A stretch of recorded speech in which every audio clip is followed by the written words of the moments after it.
기도하겠습니다. 하나님 아버지, 우리에게 말씀을 주시고 말씀 앞에 서게 하시니 감사합니다. 이 시간에 낮은 마음, 겸손한 마음, 순종의 마음 주셔서 말씀을 잘 듣게 하시고 잘 깨닫게 하셔서 말씀대로 살아갈 수 있도록 주님께서 인도하여 주시옵소서. 구별하여 제물을 드렸사오니 기쁘게 흠양하여 주시고 이 예물을 통하여 하나님의 나라를 이루어 주시고 예물에 담아서 드린 기도 제목 가운데 하나님의 역사하시는 손길을 부어 주시옵소서. 이 모든 말씀 예수님의 이름으로 기도합니다. 아멘. 여러분, 제가 몇 가지 이름을 보여드리겠습니다. 이 이름의 공통점이 뭔지 맞춰보세요. 영숙, 지훈, 민준. 공통점이 뭘까요? 네, 현재 우리나라에서 가장 흔한 사람 이름입니다. 각각 1, 2, 3위를 차지하고 있죠. 그 말인즉 영숙, 민준, 지훈이라는 이름을 가진 동명이인이 많다는 뜻이기도 합니다. 그럼 왜 이 이름들이 많은 걸까요? 당연히 뜻이 좋으니까 그렇겠죠. 그렇습니다. 부모들 중에 자식 이름을 나쁘게 짓는 사람은 아마 없을 겁니다. 축복의 의미를 담기 마련이죠. 성도님들, 본인의 이름을 한번 떠올려 보세요. 부모의 희망, 부모가 바라는 소망이 담겨 있을 겁니다. 그렇죠? 그런데요, 자식 이름에 나쁜 의미를 담은 사람이 있었습니다. 바로 구약시대 야베스란 자의 어미죠. 어떤 이야기인지 말씀으로 확인해 보겠습니다. 아까 봤던 구절인데요. 다시 한번 읽습니다. 야베스는 그의 형제보다 귀중한 자라. 그의 어머니가 이름하여 이르되 야베스라 하였으니 이는 내가 수고로이 낳았다 함이었더라. 야베스의 모친이 야베스 아들을 낳으면서 이름을 지어줬죠. 야베스라고요. 그런데요, 이 이름에는 사연이 담겨 있습니다. 수고로이 낳았다. 야베스의 어미가 야베스를 낳을 때 왜 꽤 고생을 했나 봅니다. 그래서 애 이름을 야베스라고 지은 건데요. 왜 우리 여성 성도님들도 이렇게 출산하실 때 아주 고생했던 경험들이 또 있으시지 않습니까? 그것이 계속 이제 본인에게 어떤 이야기거리가 뭐 좋은 의미라고도 할 수 있고 이제 힘들었다라는 그런 자신을 위로하는 의미일 수도 있고요. 이렇게 이야기거리가 계속 되지 않습니까? 인생을 살면서 야베스의 어미도 그랬나 봅니다.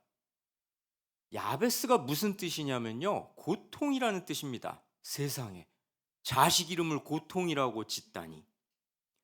설교하는 자의 이름은 뭐 권세원의 앞에 실을 잽니다. 권세를 싫다, 그런 의미로 지으셨다고 하는데 뭐 별 가진 권세도 없구만. 예, 왜 이름대로 안 되는 건지. 자, 뭐가 됐든 자식 이름은 다 이렇게 좋게 짓지 않습니까? 그런데 자식 이름을 고통이라고 지었단 말입니다. 이름을 그렇게 지어줄 정도로 출산에 어려움이 있었나 봅니다. 대체 어떤 고통이었길래 그럴까요? 아마도요, 아버지가 아니라 어머니가 이름을 지어줬다고 하니 남편 없이 낳았던 것 같습니다. 요즘 말로 하자면 싱글맘인 거죠. 아니면요, 출산할 때 산모나 아기한테 생명의 위기가 있었기 때문일 수도 있겠죠. 내가 너 낳을 때 얼마나 고생했는지 아니? 뭐 이런 의미인 거죠. 그런데요, 그렇다고 자식 이름을 고통이라고 짓는 건 좀 너무한 거 아닙니까? 대체 얼마나 고생을 했길래. 야베스라는 이름은 그의 인생이 어딘지 모를 불행과 맞닿아 있음을 짐작하게 합니다. 비단 출생 때만이 아니라 앞으로도 그의 인생에 그의 이름처럼 고통이 숙명처럼 달라붙어 있다는 불길한 느낌을 주죠. 고통이라는 이름을 숙명처럼 안고 태어난 우리의 주인공 야베스, 이제 어떻게 될까요? 말씀으로 봅니다. 함께 읽습니다. 야베스가 이스라엘 하나님께 아뢰어 이르되 주께서 내게 복을 주시려거든 나의 지역을 넓히시고 주의 손으로 나를 도우사 나로 환난을 벗어나 내게 근심이 없게 하옵소서 하였더니 하나님이 그가 구하는 것을 허락하셨더라. 야베스가 하나님께 간구합니다. 뭐라고? 나의 지역을 넓혀 주시고 주의 손으로 나를 도와주셔서 내가 환난을 벗어나게 되고 근심이 없게 해주세요. 이렇게 말이죠. 그리고 하나님께서는 그가 구하는 것을 허락하셨더라. 그의 간구에 응답해 주셨습니다. 자, 오늘은요, 이 야베스의 간구가 우리에게 주는 메시지를 꼼꼼히 살펴보겠습니다. 첫째는요, 야베스와 같은 간절함이 우리에게 있어야 한다는 겁니다. 자, 야베스는요, 그 이름이 말해주는 고통의 상태에서 벗어나기 위해 발버둥 쳤습니다. 하나님께 간절히 구했죠. 여러분, 여기서 우리가 알아야 될 건요, 야베스는 우리 모든 인간을 상징하는 존재라는 겁니다. 고통이라는 뜻의 그 이름처럼 우리 인간들이란 기본적으로 고통의 상태, 저주의 상태에 놓인 존재들이라는 거죠. 어째서 그러냐고요? 아담이 선악과를 따먹음으로써 우리 인간은 태어날 때부터 죄를 가지고 태어나게 됐습니다. 하나님과의 관계가 깨져버린 저주 아래 놓인 상태, 고통을 겪을 수밖에 없는 존재로 태어나는 거죠. 그 깨져버린 관계는 예수 그리스도의 보혈의 은혜를 입음으로써 회복될 수 있는 겁니다. 우리 인간들이 비참한 상태로부터 벗어날 수 있도록 하나님께서 구원의 길을 열어주신 거죠. 그런데요, 그 구원의 길이란 야베스처럼 간절히 구하는 자에게 열리는 겁니다. 무슨 말이냐고요? 구원은 은혜로 주어집니다. 물리적인 대가가 필요한 게 아니죠. 하지만요, 하나님의 은혜도 간절한 자에게 부어지는 겁니다. 구원? 영적인 문제? 이런 거에 관심이 없는 자, 영생의 문제를 중요하게 여기지 않는 자에게는 하나님도 관심을 두지 않으시는 겁니다. 나는 쓸 것이 풍부하고 재물이 많고 부와 명예 충분히 누리고 살고 있으니 죽음 이후의 세계? 그건 난 별로 관심 없어. 지금 나 잘 먹고 잘 살면 되지. 이런 사고방식을 가진 자, 하나님의 은혜를 안 베풀어 주실 겁니다. 하나님의 은혜도 간절한 자에게 부어지는 거거든요. 무슨 사랑의 하나님이 그러냐고요? 너무 야박하신 거 아니냐고요? 아닙니다. 예수님께서는 이렇게까지 말씀하셨거든요. 마태복음 말씀인데요. 함께 읽습니다. 또 천국은 마치 좋은 진주를 구하는 장사와 같으니 극히 값진 진주 하나를 발견함에 가서 자기의 소유를 다 팔아 그 진주를 사느니라.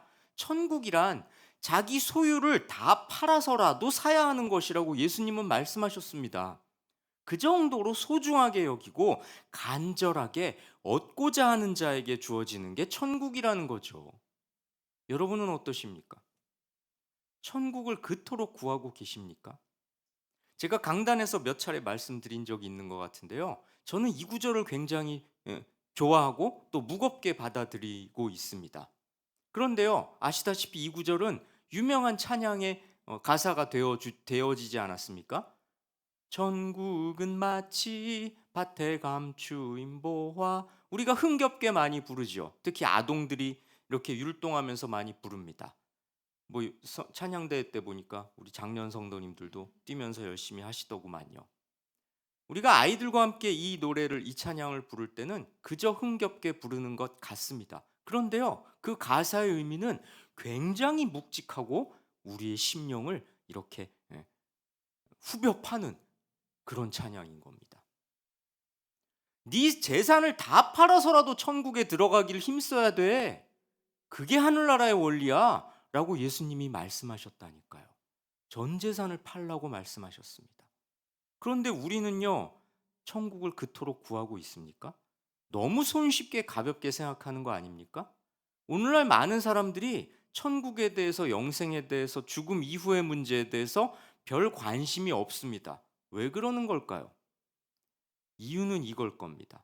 사후 세계, 그러니까 죽음 이후의 세계를 믿지 못하겠다. 아니면 그런 게 있더라도 상관없다. 지금 잘 먹고 잘 사는 게 중요하지. 이렇게들 생각하는 거죠. 성경은 분명히 예수님 다시 오시면 심판주로 오실 거고, 그런데 그날은 아무도 알 수 없다고, 밤에 도둑이 오는 것처럼 온다고 분명히 말씀하셨는데, 많은 이들은 예수님이 안 오시는 것처럼 그냥 이대로 내 하고 싶은 거 누리면서 살아도 되는 것처럼 생각하고 살아갑니다. 구원의 문제를 등한시하는 거죠. 우선순위에서 배제하는 겁니다. 그런데요, 그런 자에게 하나님의 은혜는 베풀어지지 않습니다. 야베스처럼 자신의 저주받은 상태, 고통스러운 상태에서 놓이기를 간절히 구하는 자에게 하나님께서 은혜를 베푸시고 기회를 주시는 거죠. 여러분, 그럭저럭 잘 먹고 잘 살고 있는 상태가 과연 아무 문제 없는 상태일까요? 우리는요, 별 탈 없이 살고 있는 것에 대해서 근본적인 문제 제기를 해야 합니다. 신앙이란요, 세상 사람들은 문제 없다고 여기는 상태를 아니다, 문제 있다, 이렇게 진단하는 것으로부터 시작됩니다. 신약의 인물 니고데모가 바로 그런 사람이죠. 니고데모는요, 이름부터 거창했습니다. 저 니고데모라는 그 이름이요, 승리한 백성, 백성의 정복자, 이런 뜻이거든요. 이름만 그럴싸한 것도 아니었습니다. 실제 그의 신분도 화려했죠.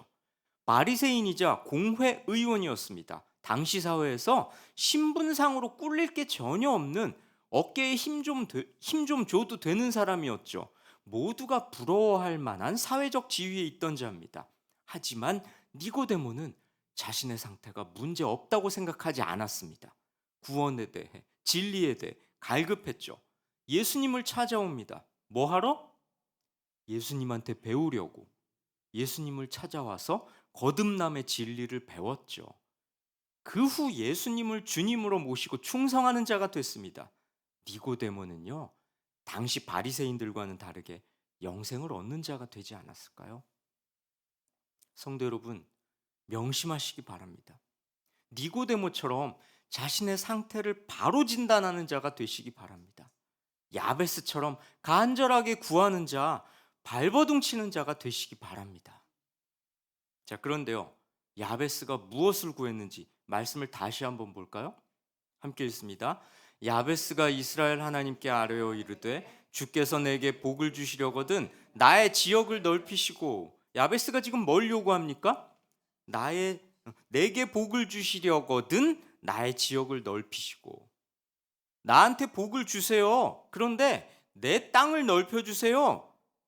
땅을 넓혀달라는 게 무슨 뜻이냐면요, 고향 땅에 잘 정착하게 해달라, 이런 뜻인 겁니다. 이건 또 무슨 말이냐면요, 바벨론 땅에 포로로 잡혀갔다가 고향으로 돌아오게 되는데 고향 땅 예루살렘에 잘 정착하게 해주세요, 이런 뜻이라는 겁니다.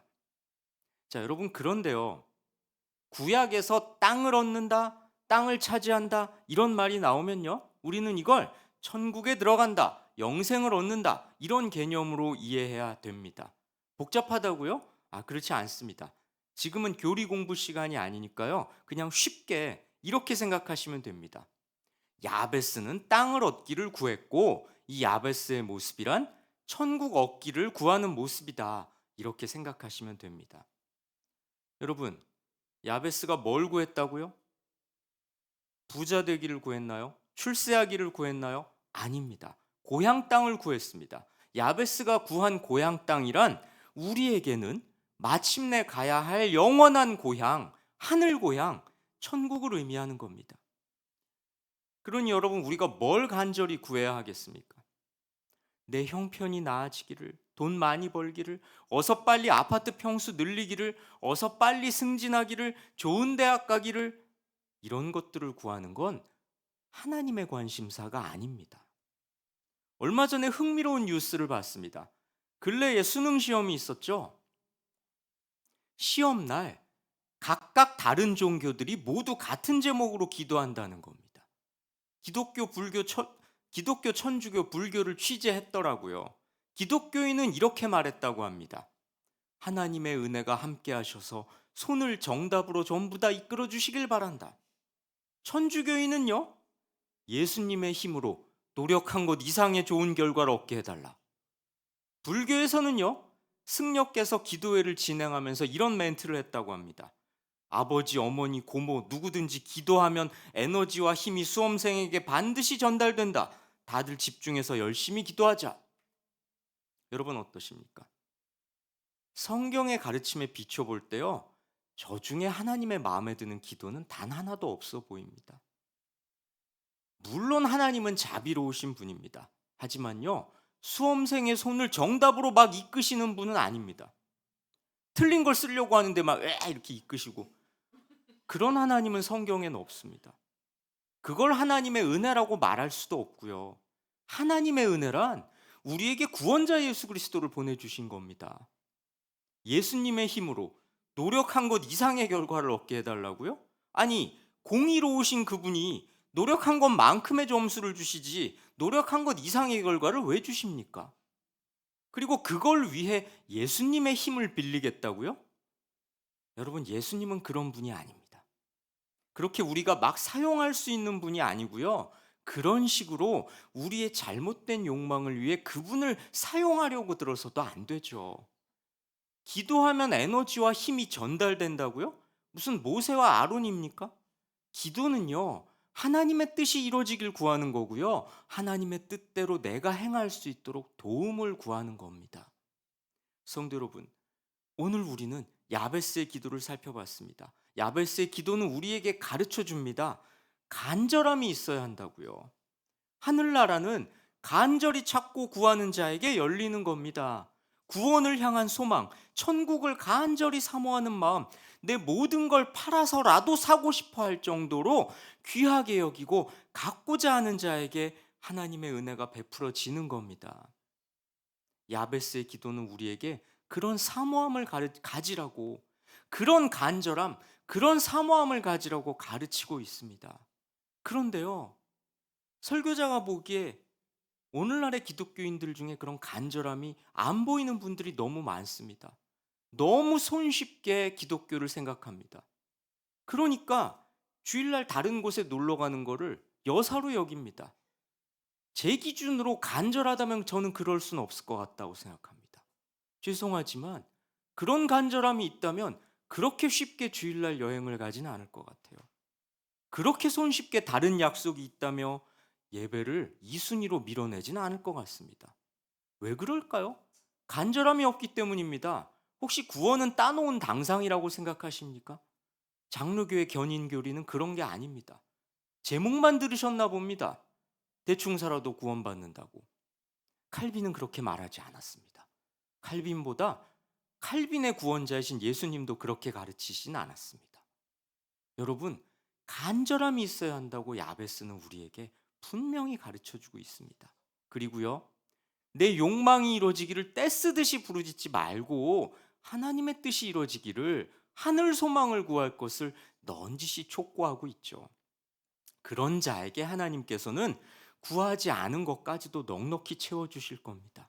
우리의 계산법이 아니라 하나님의 계산법으로 이 땅과 그리고 저 땅에서 우리가 미처 생각하지 못한 방법과 분량으로 갚아주실 겁니다.